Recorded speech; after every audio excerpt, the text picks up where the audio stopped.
अरावली को लेकर supreme court के आदेश के बाद पूरे देश भर में अरावली बचाओ के लिए अभियान शुरू हो गया है। और राजस्थान में हम बात करें तो उदयपुर में इस समय आंदोलन ने गति पकड़ ली और सभी जने जो है कि इस आंदोलन में है कि इन अरावली को बचाना है। हमारे साथ इस समय मौजूद है पर्यावरणविद अनिल मेहता। उनसे बात करेंगे कि जब ये आदेश आया है तो अब 99 मीटर और 100 मीटर की बात की जा रही है, तो किस तरह देखा जाता है? 100 मीटर से ऊपर वो अरावली है, उससे नीचे कि अरावली को नहीं माना जाएगा और वहाँ पर कोई काम किया जा सकता है। तो जब ये काम होगा तो कितना नुकसान होगा पर्यावरण को उस दृष्टि से? देखिए, एक सबसे महत्वपूर्ण बात यह है कि अरावली को आप इस तरह से टुकड़े टुकड़े में नहीं देख सकते। अरावली एक समग्र श्रृंखला है जो गुजरात से शुरू होकर दिल्ली तक जाती है और इसमें कुछ कम ऊंचाई की पहाड़ियाँ हैं, कुछ ज़्यादा ऊंचाई की पहाड़ियाँ हैं, कहीं टीले हैं, पर सब मिलकर अरावली बनाते हैं। इसलिए अभी जो नई परिभाषा सुप्रीम कोर्ट ने मंजूर की है वो परिभाषा ये है कि ऐसी पहाड़ियाँ जो 100 मीटर से ऊंची है उनको हम अरावली मानेंगे। तो अरावली की नई भाषा का एक तरह से बताया गया है। ये जो नई परिभाषा है इसी के कारण से विवाद उत्पन्न हुआ है कि सभी को लगता है कि जो पहाड़ियाँ 100 मीटर से नीचे हैं वो पहाड़ियाँ संरक्षण के दायरे से मुक्त हो जाएगी और वहाँ पे उन पर एक तरह से उनके विध्वंस की एक तरह से प्रक्रिया शुरू हो जाएगी। और अगर ऐसा होता है तो सबसे बड़ी बात है कि अरावली के टीलों के, अरावली की पहाड़ियों को हटने से या कटने से ये जो पूरा इलाका है जो पश्चिम के रेगिस्तान को रोकता है, थार के रेगिस्तान को रोकता है, उसका प्रभाव आगे बढ़ेगा और उसको पूरा उत्तर पश्चिम भारत थार रेगिस्तान की जो प्रभाव है उसके अंदर आ जाएगा और रेगिस्तान बढ़ जाएगा। इसके अलावा ये भी लोगों को डर है कि इसके कारण से जो हमारी जो भूजल की व्यवस्था है और जो नदियों की व्यवस्था है, जो नदियाँ निकलती है,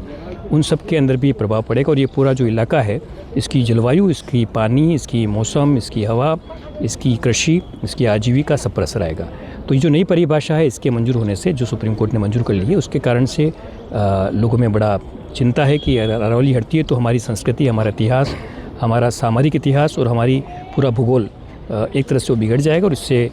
कई हज़ारों सालों तक हमें उसका दुष्प्रभाव झेलना पड़ेगा। ये कि बिल्कुल अब जो पहाड़ी क्षेत्र है जब ये हटेगा तो जब वायुमंडल भी प्रदूषित होगा और सारा कुछ प्रदूषित होगा, जल प्रदूषित होगा और काफ़ी चीज़ें आएगी सामने, तो जो इससे जुड़े हुए जो वन्य जीव है उन पे भी अगर बात करें तो कितना खतरा बढ़ेगा? देखिए, पहाड़ जो हैं, इस पूरी पहाड़ी श्रृंखला में कई प्रकार की वन्यजीव प्रजातियाँ हैं, कई प्रकार की औषधीय प्रजातियाँ और कई तरह की वनस्पति प्रजातियाँ हैं।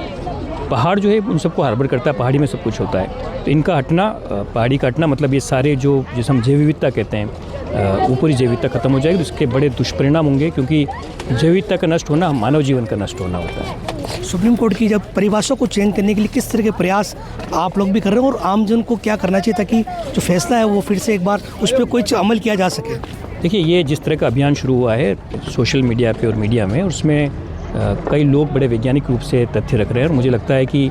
देश में जो इतने बड़े पैमाने पर लोग अपनी बात कह रहे हैं वो निश्चित तौर से सरकार तक पहुंचेगी और पहुंचना भी चाहिए और सुप्रीम कोर्ट तक भी पहुंचेगी। तो मुझे लगता है कि अरावली को बचाने के लिए इतने बड़े इस अभियान के कारण से फ़र्क आएगा और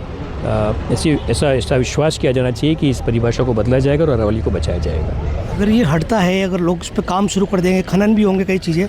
तो जब आप देखा जाए राजस्थान जो प्राकृतिक आपदाओं से अभी तक बचा हुआ है वो कितना दुष्परिणाम आ सकता है? नहीं, अरावली जो है वो मैंने आपसे कहा, अरावली जो है मौसम की विभीषिका से हमें बचाता है, अरावली हमें भूकंप से बचाता है, अरावली हमें कई तरह से अकाल से भी बचाता है,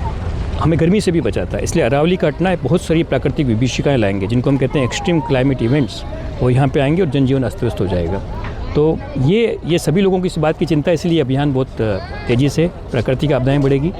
जीवन पर असर आएगा और सबसे बड़ी बात ये पूरे इस क्षेत्र का भूगोल बदल जाएगा। उसका असर, जैसा मैंने आपसे पहले कहा, पूरे उत्तर पश्चिम भारत पर आएगा। जी देखिए, बिल्कुल ये थे पर्यावरणविद अनिल मेहता जिन्होंने बताया कि जो सुप्रीम कोर्ट का आदेश है कि इन अरावली क्षेत्र पे काम किया जा सकता, 100 मीटर से नीचे की अरावली नहीं मानी जाएगी और 100 मीटर से ऊपर को अरावली माना जा रहा है। तो ऐसे में बताया जा रहा है कि ये जब काम होगा तो भूगोल की परिस्थिति बदलेगी, वन्य जीवों को खतरा बढ़ेगा, वायु, जल और सभी प्रदूषित होगा, साथ में भूखल और अकाल जैसी स्थिति भी पैदा हो सकती है। कमलेश दखनी, न्यूज़ 18, उदयपुर।